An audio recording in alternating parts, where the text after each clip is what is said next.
العالمین والصلاة والسلام علی سید المرسلین اما بعد فاعوذ باللہ من الشیطان الرجیم بسم اللہ الرحمن الرحیم الصلاة والسلام علیک یا رسول اللہ وعلی آلک واصحابک یا حبیب اللہ۔ آج انشاءاللہ ہم سورہ اعراف کی آیت نمبر 157 کے مطابق توریت و انجیل میں نبی پاک صلی اللہ تعالی وسلم کے مذکورہ اوصاف کے بارے میں سننے کی سعادت حاصل کریں گے کہ توریت و انجیل کے اندر اللہ تبارک و تعالیٰ نے بھی اپنے محبوب علیہ الصلوۃ والسلام کے اوصاف کو بیان فرمایا ہے۔ قرآن پاک چونکہ تو نبی پاک کی ذات پر ہی نازل ہوا ہے، یہ تو پورے کی پوری سرکار علیہ الصلوۃ والسلام کی نعت ہے قرآن، لیکن اس کے علاوہ اللہ تعالیٰ نے دیگر کتابوں کے اندر بھی اپنے محبوب علیہ الصلوۃ والسلام کا تذکرہ فرمایا ہے۔ جیسا کہ صحیح بخاری میں حضرت عطا بن یسار رضی اللہ تعالیٰ عنہ نے حضرت عبداللہ بن عمر رضی اللہ تعالیٰ عنہما سے نبی پاک علیہ الصلوۃ والسلام کے وہ اوصاف دریافت کیے جو توریت میں مذکور ہیں، تو انہوں نے فرمایا خدا کی قسم نبی پاک علیہ الصلوۃ والسلام کے جو اوصاف قرآن کریم میں آئے ہیں انہی میں سے بعض اوصاف توریت شریف کے اندر بھی مذکور ہیں۔ جو اوصاف اللہ نے اپنے محبوب کے قرآن پاک میں بیان کیے ہیں ان میں سے بعض توریت کے اندر بھی مذکور ہیں۔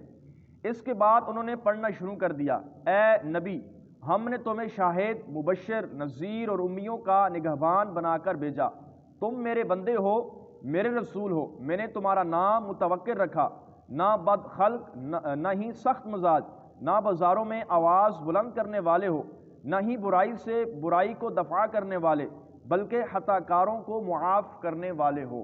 یہ وہ اوصاف تھے ہمارے آقا علیہ السلام کے جو اللہ تعالیٰ نے توریت کے اندر بیان فرمائے۔ نیز فرمایا اور ان پر احسان فرماتے ہو، اللہ تمہیں نہ اٹھائے گا جب تک کہ تمہاری برکت سے غیر مستقیم ملت کو اس طرح راستہ نہ فرما دے کہ لوگ صدق و یقین کے ساتھ لا الہ الا اللہ محمد الرسول اللہ پکارنے لگیں، اور تمہاری بدولت اندھی آنکھیں بینا اور بہرے کان یعنی سننے والے اور پردے میں لپٹے ہوئے دل کشادہ ہو جائیں۔ یعنی اے محبوب ہم تمہارے ذریعے سے جن کی آنکھیں نہیں ہیں ان کو آنکھیں عطا کریں گے، جن کی سننے کی قوت نہیں ہے ہم ان کو سننے کی قوت عطا فرما دیں گے، اسی طرح جو پردوں میں لپٹے ہوئے ہیں ان کے دل کشادہ ہو جائیں گے، یعنی ہم آپ کے صدقے ان پر بھی رحم و کرم فرمائیں گے۔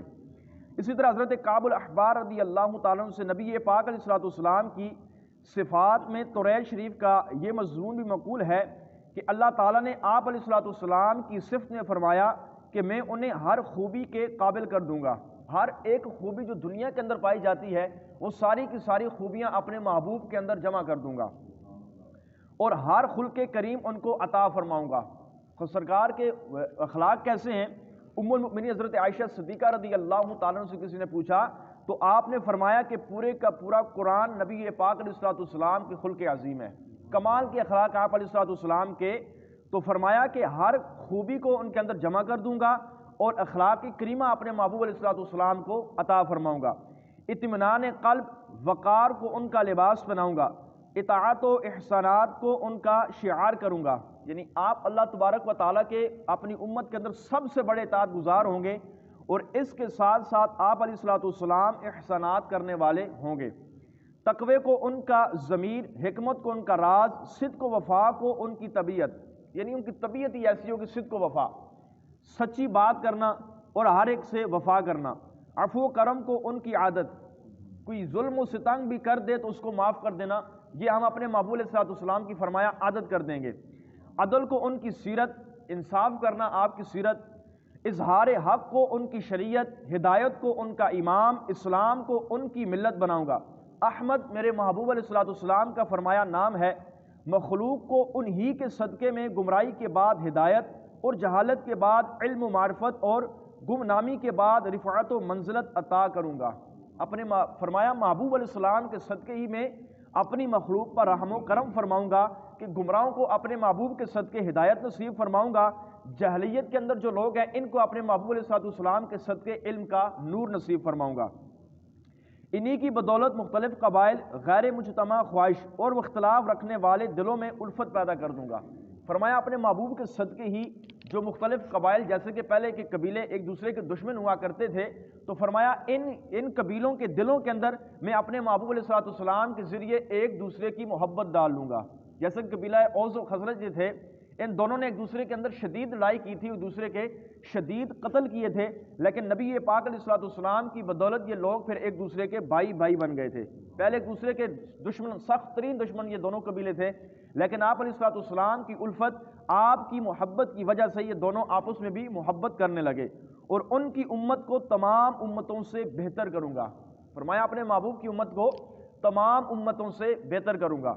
ایک اور حدیث پاک میں ہے کہ ترائے شریف سے نبی پاک کے یہ اوصاف منقول ہیں: میرے بندے احمد مختار، ان کی جائے ولادت مکہ مکرمہ ہے اور جائے ہجرت مدینہ طیبہ ہے۔ ان کی امت ہر حال میں اللہ تعالیٰ کی کثیر حمد کرنے والی ہے۔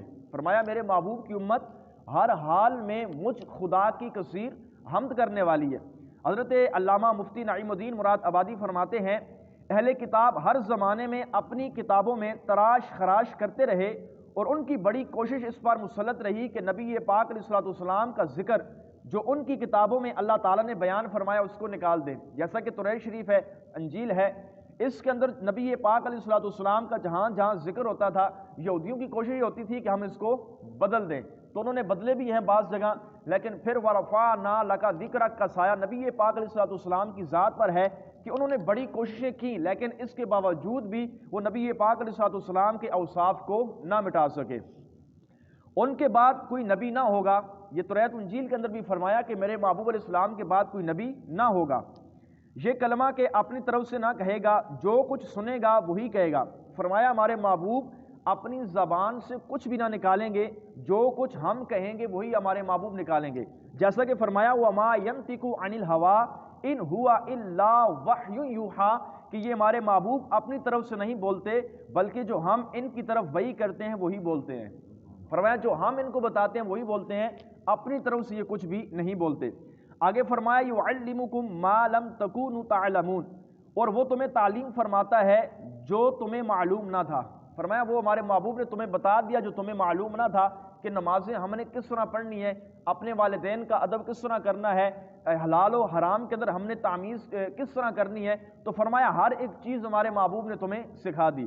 آگے فرمایا وَمَا هُوَ عَلَى الْغَيْبِ بِضَنِينٍ یہ نبی غیب بتانے میں بخیل نہیں ہے۔ پھر نبی پاک یہ صفت اللہ تعالیٰ نے قرآن میں بیان فرمائی کہ یہ نبی ہمارے محبوب غیب کی خبریں دینے میں بخیل نہیں ہے، ہم جو بھی وحی ان کی طرف کرتے ہیں وہ آپ تک پہنچا دیتے ہیں۔ آگے فرمایا وَيُحِلُّ لَهُمُ الطَّيِّبَاتِ اور ان کے لیے پاکیزہ چیزیں حلال فرماتے ہیں، اپنی امت کے لیے پاکیزہ چیزیں ان کو حلال فرماتے ہیں، یعنی جو حلال و طیب چیزیں ہیں بنی اسرائیل پر ان کی نافرمانی کی وجہ سے حرام ہو گئی تھی۔ طیب چیزیں بھی بنی اسرائیل نے جب اللہ تعالیٰ کی نافرمانی کی تھی، جب گائے کی پوجا کی تھی، تو اللہ تعالیٰ نے حلال چیزیں بھی ان پر حرام کر دی تھیں، لیکن نبی پاک علیہ السلام نے انہیں اپنی امت کے لیے پھر حلال فرما دیا، اور بہت سی خبیث اور گندی چیزوں کو آپ علیہ السلام نے حرام کر دیا۔ آگے فرمایا وَيَدَعُ عَنْهُمْ إِسْرَهُمْ وَأَغْلَالَ الَّتِي كَانَتْ عَلَيْهِمْ اور ان کے اوپر سے وہ بوجھ اور قید اتارتے ہیں جو ان پر تھی۔ بوجھ سے مراد سخت تکلیفیں تھیں، جیسا کہ توبہ میں اپنے آپ کو قتل کرنا۔ جب بنی اسرائیل والے لوگوں نے گائے کی بچڑے کی پوجا کی تھی، جب موسیٰ علیہ السلام 70 آدمیوں کو لے کر کوہ طور پر گئے تھے، تو اللہ تعالیٰ نے ارشاد فرمایا تھا کہ توبہ کا ایک ہی ذریعہ ہے کہ یہ ساری کی ساری پوجا کرنے والے اپنے آپ کو ہی اپنے ہاتھوں سے ہی مار دیں۔ تو توبہ یہ ہوا کرتی تھی پہلے کہ توبہ میں اپنے آپ کو قتل کرنا ہوتا تھا، اور جن اعضاء سے گناہ صادر ہو ان کو کاٹ دینے کا حکم تھا، اور قید سے مراد مشقت والے احکام تھے، جیسا کہ بدن اور کپڑے کہ جس مقام پر نجاست لگتی اس کو کینچی سے کاٹ دینے کا حکم تھا۔ یہ موسیٰ علیہ السلام کی امت میں حکم تھا کہ جو گناہ کرتا اس کو اپنے آپ کو، جیسا کہ انہوں نے بچڑی کی پوجا کی تھی تو اب ان کو حکم ہوا کہ اپنی جانوں کو ہی قتل کر دو۔ اسی طرح جس اعضاء سے گناہ صادر ہوتا، ہاتھ سے گناہ ہوا ہے تو ہاتھ کو کاٹ دیں، پاؤں نے گناہ کیا تو پاؤں کو کاٹ دیں، منہ نے گناہ کیا تو چہرے کو کاٹ دیں، کان نے گناہ کیا تو کان کو کاٹ دیں، یہ حکم تھا۔ اسی طرح فرمایا کپڑے میں جس جگہ نجاست لگ جاتی اس جگہ کو کینچی کے ساتھ کاٹنے کا حکم تھا، اور غنیمتوں کو جلا دینا، گناہوں کا مکانوں کے دروازوں پر ظاہر ہونا۔ جب وہ لوگ گناہ کرتے تھے اللہ تعالیٰ ان کے گناہوں کو ان کے دروازوں پر لکھ دیتا تھا کہ یہ فلاں فلاں گناہ کر کے آیا ہے۔ پھر یہ ساری کی ساری چیزیں نبی پاک علیہ السلام نے اپنی امت کے لیے بدلی۔ اب توبہ کیا ہے؟ فرمایا اپنی جانوں کو قتل نہ کرو، گناہ کر بیٹھو، اللہ کی بارگاہ میں آ جاؤ، سچے دل سے اپنے رب سے معافی مانگ لو، اللہ تمہیں معاف فرما دے گا۔ نجاست کے بارے میں کیا ہے فرمایا بدن پر کہیں نجاست کپڑوں پہ لگ جائے پانی سے دھو لو کپڑے پاک ہو جائیں گے. تو یہ آسانیاں نبی پاک علیہ الصلوۃ والسلام نے پھر ہمارے لیے پیدا فرمائی. آگے فرمایا وَعَزَّرُوهُ وَانصَرُوهُ اور اس کی تعظیم کرو اور اس کی مدد کرو. فرمایا ہمارے محبوب علیہ السلام کی تعظیم کرو اور ان کی مدد کرو. اس سے معلوم ہوا کہ نبی پاک علیہ الصلوۃ والسلام کی تعظیم اعتقادی ہے, عملی قولی فعلی ظاہری باطنی ہر طرح سے لازم ہے بلکہ رکن ایمان ہے. عملاً بھی نبی پاک کی تعظیم کی جائے, قولاً بھی نبی پاک کی تعظیم کی جائے, فعلاً بھی نبی پاک کی تعظیم کی جائے. فرمایا یہ تعظیم کرنا یہ رکن ایمان میں سے ہے, ایمان کا ایک رکن ہے نبی پاک علیہ السلام کی تعظیم کرنا. اس طرح فرمایا وَاتَّبَعُوا النُّورَ اور نور کی پیروی کریں. اس نور سے مراد قرآن پاک ہے جس سے مومن کا دل روشن ہوتا ہے, شک و جہالت کی تاریکیاں دور ہوتی ہیں, علم و یقین کی ضیاء پھیلتی ہے. آگے فرمایا اولئک هم المفلحون وہی لوگ فلاح پانے والے ہیں. اس سے معلوم ہوا کہ حضرت موسیٰ علیہ السلام نے دنیا و آخرت میں بھلائی لکھ دینے کی دعا اپنی امت کے لیے فرمائی, تو اللہ تعالیٰ نے فرمایا کہ یہ شان محمدی صلی اللہ علیہ وسلم کی ہے. فرمایا یہ میرے محبوب علیہ الصلوۃ والسلام کی امت کی شان ہے کہ میں ان کے لیے دنیا و آخرت کے اندر بھلائی کو لکھ دوں گا. سبحان اللہ. اور ساتھ ہی اپنے محبوب کے فضائل اور امت مرحومہ یعنی رحم کی گئی امت کے مناقب انہی کو سنا دیے. اس سے معلوم ہوا کہ نبی پاک کی امت پچھلی بھی عالم میں مشہور تھی. موسیٰ علیہ السلام کی امت تھی, عیسیٰ علیہ السلام کی امت تھی, دیگر انبیاء کی امتیں تھیں, ان کے اندر بھی ہمارے آقا علیہ الصلوۃ والسلام کی امت مشہور تھی. اس امت کی نیکیاں شائع کر دی گئی تھی اور ان کے گناہوں کا ذکر نہ فرمایا تھا. نیکیاں تو اس امت کی اللہ تعالیٰ نے بیان فرمائی لیکن گناہوں کا ذکر نہ فرمایا تھا, بلکہ صحابہ کرام رضی اللہ تعالی عنہ بھی مشہور کر دیے گئے, جیسا کہ اللہ تعالیٰ ارشاد فرماتا ہے ذالک مثلہم فی التوراۃ و مثلہم فی الانجیل. جو نبی پاک کے غلام صحابہ ہیں, صحابہ کرام کو بھی اللہ تعالیٰ نے پہلے نبیوں کی امتوں کے اندر مشہور فرما دیا تھا کہ یہ میرے محبوب علیہ السلام کے غلام ہوں گے. فرمایا یہ صفت توریت میں مذکور ہے اور ان کی صفت انجیل میں بھی مذکور ہے. اللہ تعالیٰ نے اپنے محبوب علیہ الصلوۃ والسلام کے غلاموں کا تذکرہ بھی توریت و انجیل کے اندر بیان فرمایا ہے.